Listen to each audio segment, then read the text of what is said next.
ഒക്കെ ഉപയോഗിച്ചുകൊണ്ടുള്ള ഒരുപാട് പാട്ടുകളാണ്. എനിക്കുള്ളൊരു നഷ്ടം എന്ന് പറയുന്നത് ഞങ്ങൾ ഓർക്കാപ്പുറത്തോറ സിനിമയ്ക്ക് ഷിബുവാണ് തിരക്കഥ എഴുതിയത്. അതിൻ്റെ മ്യൂസിക് ഡയറക്ടറാണ് ഔസേപ്പച്ചൻ. അത് രഞ്ജിത്തിൻ്റെ കഥ ഷിബുവാണ് തിരക്കഥ എഴുതിയത്. അപ്പോൾ ഞങ്ങളതിന് തിരക്കഥ ഡിസ്കഷനിൽ അപ്പോൾ അതിന് തൊട്ട് മുമ്പ് ഞങ്ങൾ ചെയ്തത് ഞാൻ ഔസേപ്പച്ചൻ 2 പടം ചെയ്തു. ഉണ്ണികളൊരു കഥ പറയാൻ കാക്കോത്തിക്കാവിലെ എല്ലാം നല്ല ഹിറ്റ് പാട്ടുകൾ, നിറയെ പാട്ടുകളുണ്ട്. പക്ഷേ ഈ ഓർക്കാപ്പുറത്തിൻ്റെ തിരക്കഥ എഴുതിയപ്പോൾ ഈ മനുഷ്യൻ ഒറ്റ സോങ് സിറ്റുവേഷൻ അതിലില്ല. അപ്പോൾ ഒന്ന് ആലോചിച്ച് നോക്കിയാൽ ഒരു തിരക്കഥാകൃത്തിൻ്റെയും കൂടി ഉത്തരവാദിത്വമാണല്ലോ അതിന് സോങ് സിറ്റുവേഷൻ ഉണ്ടാക്കുക. പ്രത്യേകിച്ച് പാട്ട് എഴുതുന്നതിനാകുമ്പോൾ സ്വാഭാവികമായിട്ട് എവിടെയെങ്കിലും സോങ്ങിൻ്റെ സിറ്റുവേഷൻ കുത്തിക്കയറ്റാനായിട്ട് ശ്രമിക്കും അല്ലേ? മാത്രമല്ല ഷിബു, അതിലൊരു പാട്ടുണ്ടായിരുന്നെങ്കിൽ ആ പാട്ട് കുറച്ചും കൂടി റീച്ചായി. പക്ഷെ വേറെ കാര്യം ഔസേപ്പച്ചൻ എന്നോട് ചോദിച്ചു. ഞാൻ പറഞ്ഞു, നിങ്ങൾ മ്യൂസിക് ഡയറക്ടർ അല്ലേ, പാട്ട് മാത്രമല്ലോ ആറാറുണ്ടല്ലോ, നിങ്ങൾ അതിലൂടെ നിങ്ങളുടെ സംഗീതം നിങ്ങൾക്ക് ഇതേക്കും. പക്ഷെ എനിക്ക് പാട്ട് പിക്ചറൈസ് എൻ്റെ ഒരേ ഒരു സിനിമയിൽ മാത്രമേ പാട്ടില്ലാത്ത സിനിമ ഉണ്ടായിട്ടുള്ളൂ. ഞാൻ സെല്ലുലോയിഡ് ചെയ്തപ്പോഴും അതിന് പാട്ടില്ല, പക്ഷേ ഈ സിനിമയിൽ പാട്ടില്ല. അപ്പോൾ ഈ ദുഷ്ടൻ അങ്ങനെ ഒരു സംഭവം ചെയ്തു. സ്വന്തമായിട്ട് തിരക്കഥ എഴുതിയ പടത്തിൽ പാട്ടിൽ തന്നില്ല എന്നുള്ള ഒരു കെറിവ് എനിക്ക് അദ്ദേഹത്തിനോടുണ്ട്. അതുകൊണ്ട് തന്നെ ആയിരിക്കും നമ്മളധികം പടങ്ങളും ചെയ്തിട്ടില്ല, പ്രാദേശിക പടങ്ങളാണ്. പിന്നെ എപ്പോഴും എന്താ വെച്ച് കഴിഞ്ഞാൽ ഞാൻ പടം ചെയ്യാനിരിക്കുമ്പോൾ എന്നെ കൈതപ്പുറം പിടിച്ച് ഇങ്ങോട്ട് വലിക്കും, ഞാൻ പാട്ടുകളാണെന്ന് പറഞ്ഞു. അല്ലെങ്കിൽ അടുത്ത പടത്തിൽ ഗിരീഷ് മുത്തശ്ശേരി വിളിച്ച് അങ്ങോട്ട് വലിക്കും. അപ്പോൾ പൊതുവേ ഷിബു പുറത്താവാറുണ്ട് പതിവ്. ഞങ്ങൾ തമ്മിലുള്ള സൗഹൃദം എന്ന് പറയുന്നത് അതിൻ്റെ ഉള്ളിൽ ഞാനൊരു കാര്യം ഓർപ്പിക്കാം. കമൽ മറന്നു പോയിട്ടുണ്ട്. അത് ഷിബുവിന് ഒരു ചെറിയ സന്തോഷം തോന്നുന്ന കാര്യം. നമ്മൾ കുട്ടികളെ കഥ പറയുന്നതിന് ശേഷം നടുവിൽ ഞാൻ വേറെ പടം ചെയ്തിട്ടുണ്ട്. കാക്കൊത്തിക്കാവൂർ അപ്പൂപ്പന്താഴിയുടെ കമ്പോസിങ്ങിന് വേണ്ടി വാളപ്പുഴ ഔസേപ്പച്ചനും കമലും ഞാനും ഒരു കാറിൽ പോയിക്കൊണ്ടിരിക്കുന്നു. അപ്പം ഞാൻ അപ്പം റെക്കോർഡ് ചെയ്തൊരു പുതിയ പാട്ട് വെറുതെ ടേപ്പ് റെക്കോർഡിൽ പ്ലേ ചെയ്തു. അത് കേട്ട വഴിക്ക് കമൽ വന്നു, ഇത് ആരെഴുതിയതാണ്, ഏതാ പാട്ടെന്നറിയോ? ഗംഭീര പാട്ടാണ്. കണ്ട ചിരിക്കറ്റ കത്ത് ആ താളത്തിൽ പാടി നോക്കിയതാണ്. കണ്ട ചിരിക്കറ്റ കക്കണ്ടിയെ കണ്ടാലറിയാമോ കാട്ടുപൂവേ, കരൾ കണ്ടൊന്നറിയാമോ കാട്ടുപൂവേ. ഇത് വരികൾ കേട്ട വഴിക്ക് ട്യൂൺ ഓക്കെ, അതിന് പറ്റിയിട്ട് വരികൾ കേട്ട വഴിക്ക് കമൽ പറഞ്ഞു കൊള്ളാം, നല്ല പാട്ടാണ്. അപ്പോൾ എൻ്റെ അടുത്ത് പറഞ്ഞു, എനിക്ക് ഇതേപോലെയൊക്കെ ഒരു പാട്ട് വേണം കേട്ടോ. ഭാഗ്യത്തിന് കണ്ണാ തുമ്പിയായിട്ടുണ്ടായിരുന്നു. ഷിബുവിനെ അതിന് പാടുന്ന വിളിച്ചില്ല, കാരണം ചുറ്റുവെട്ടിനാണ്. കാരണം അതോരോ സാഹചര്യങ്ങളാണ്. അതിപ്പോൾ പറയേണ്ട കാര്യം തീരുമാനിച്ച കാര്യം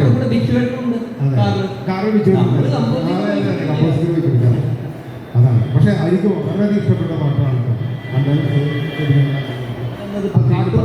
പദത്തിന്റെ. ഞാൻ നേരത്തെ പറഞ്ഞു കഴിഞ്ഞാൽ ആ പദത്തിന് വലിയൊരു സൗന്ദര്യമുണ്ട്.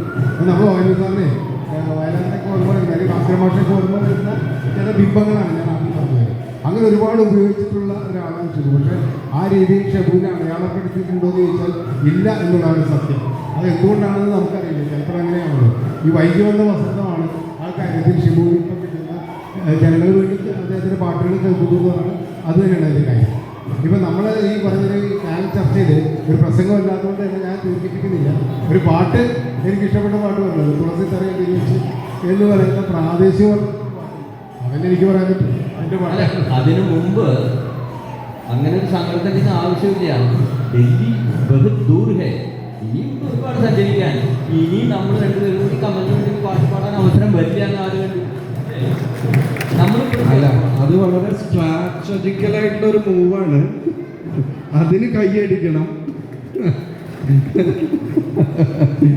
പക്ഷെ എനിക്ക് വേറൊരു കാര്യം, ഈ പാട്ട് തുടങ്ങണതിന് മുമ്പ് ഷിബുവേട്ടനോട് ചോദിക്കാനുള്ള ഒരു കാര്യം, ഈ പാട്ടുമായി ബന്ധപ്പെട്ടിട്ട് എനിക്ക് തോന്നുന്നു നമ്മൾ ഡമ്മി എഴുത്ത് എന്ന് പറയുന്നത് ചിലപ്പോൾ പാട്ടെഴുത്തുകാർക്ക് വേണ്ടി വരും.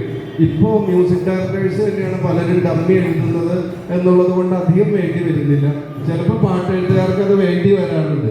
അങ്ങനെ ഡമ്മി എഴുതി ഏറ്റവും പെട്ടുപോയ ഒരു പാട്ടെഴുത്തുകാരനാണ് ഷിബുവേട്ടൻ. ഇപ്പൊ തുമ്പിപ്പെണ്ണേ വാവാ, തുമ്പച്ചോട്ടിൽ വാവാ എന്നൊക്കെ അങ്ങനെ ഡമ്മിയാണെന്നാണ് ഞാൻ മനസ്സിലാക്കുന്നത്. ഈ പാട്ടിലും അങ്ങനെ ഒരു ഡമ്മി കഥയില്ലേ? അല്ല, ഞാൻ വളരെ കൊതിച്ച് ഞാൻ ജനിച്ചു വളർന്ന് ഇവിടെ തന്നെ ഈ ബുക്കിൻ്റെ പ്രകാശനം വെക്കണം എന്ന് പറഞ്ഞത്. ഞാൻ ഇവിടെയാണ് ജനിച്ചു വളർന്നത്. കളിച്ചു വളർന്നതെന്ന് പറയാൻ പറ്റില്ല. കാരണം എല്ലാ കളിക്കും ഒരു ജയവും തോൽവിയുണ്ടല്ലോ. അപ്പോൾ ജയിക്കുന്ന ഒരു ഉറപ്പില്ലാത്തതുകൊണ്ട് ഒരിക്കലും കളിക്കാൻ പോയിട്ടില്ല ചെറുപ്പത്തിൽ. ഇപ്പം ഇവിടെ ജനിച്ചു വളർന്നു. അപ്പോൾ ചെറിയ പ്രായത്തിൽ തന്നെ ചങ്ങമ്പുഴയും ഇതൊക്കെ ആയിട്ട് ഒരു കോമ്പറ്റീഷനൊന്നും ഇല്ലാത്ത വായനയിൽ മാത്രം ജീവിച്ച്, പക്ഷെ എനിക്കിവിടെ ഇത്ര ശത്രുക്കളുണ്ടെന്ന് എനിക്ക് ഇപ്പോഴാണ് മനസ്സിലായത്. ഇന്ന് ഇവിടെ ഈ ബ്ലോഗ് നടക്കുമ്പോൾ തന്നെ ഈ ചെണ്ടകളെ ഇവിടെ കൊണ്ടുവരുന്നത് എൻ്റെ അടുത്ത് എൻ്റെ കാതില് ഇത് കൈതപ്പുറം ചെയ്തതാണോ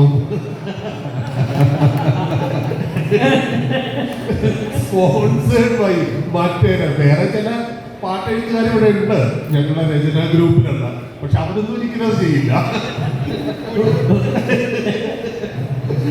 എന്തായാലും ഹരി ചോദിച്ച ഒരു കാര്യം എന്ന് പറഞ്ഞാൽ ഈ പ്രാദേശിക വാർത്തകളുടെ കമ്പോസിങ് നടക്കുമ്പോൾ ഒരുപാട് രാത്രിയായിട്ടാണ് കമ്പോസിങ് നടക്കുന്നത്.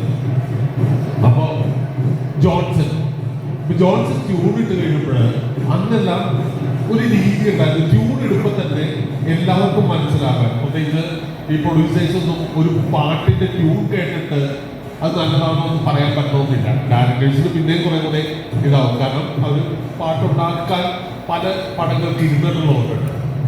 അപ്പോൾ ഇവർക്ക് എല്ലാവർക്കും മനസ്സിലാവാനായിട്ട് ഒരു ഡമ്മി എഴുതും. അപ്പോൾ ജോൺസൺ ഈ ട്യൂൺ പാടുമ്പോൾ അവിടെ തന്നെ ഇരുന്നിട്ട് ഞാൻ അതിൻ്റെ ഒരു ഡമ്മി എഴുതി. അത് പുലരിക്കാറ്റേ പൂക്കാറ്റേ മുടിയിൽ ചൂടാൻ പൂതരുമോ, ആവണിപ്പലകയിൽ വാൽക്കണ്ണാടി നോക്കി വാർമുടി ചെയ്യി വാർമതിയാണ്. അപ്പൊ ജോൺസൺ പുലരിക്കാറ്റേ പൂക്കാറ്റേ പെർഫെക്റ്റ്. ഞാൻ ജോൺസൺ വേണ്ട, ഞാൻ കുറെ കാറ്റായി ഈയിടെയായിട്ട് എഴുതുന്നത്, അതുകൊണ്ട് ഞാനത് മാറ്റും കേട്ടോ. നീ എന്തെങ്കിലും മാറ്റിക്കോ, എന്ത് വേണമെങ്കിലും മാറ്റിക്കോളൂ, പക്ഷെ ട്യൂൺ മാറ്റരുത്. നമ്മുടെ ട്യൂണൊന്നും മാറ്റൊന്നുമില്ല. അങ്ങനെ രാത്രി 12 മണിക്ക് ജോൺസൺ പോയി രാത്രി കുത്തിയിരുന്ന് ഞാനത് മാറ്റി എഴുതി. പിറ്റേ ദിവസം രാവിലെ റെക്കോർഡിംഗ് ആണ്. അവിടെ ചെന്നിട്ട് ഞാൻ നോക്കുമ്പോൾ ഈ ഡമ്മി വെച്ചിട്ടാണ് ജോൺസൺ ഓർക്കസ്ട്ര മുഴുവൻ പഠിപ്പിച്ചുകൊണ്ടിരിക്കുന്നത്. ജോൺസൺ ആ ലിറിക്സ് വേണ്ടോ, ആ നീങ്ങത്തോളൂ.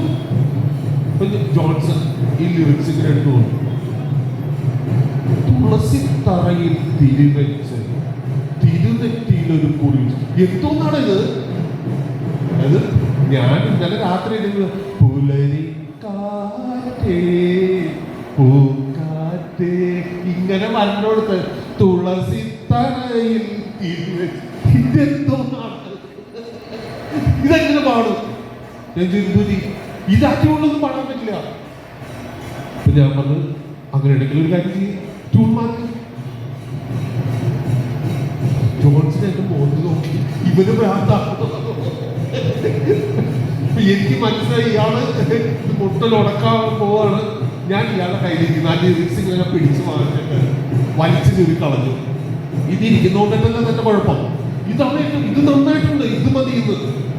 ഞാനത് ഇത് ഇരിക്കുന്നോണ്ടൊക്കെ കുഴപ്പം. വലിച്ചു കയറി കളഞ്ഞു.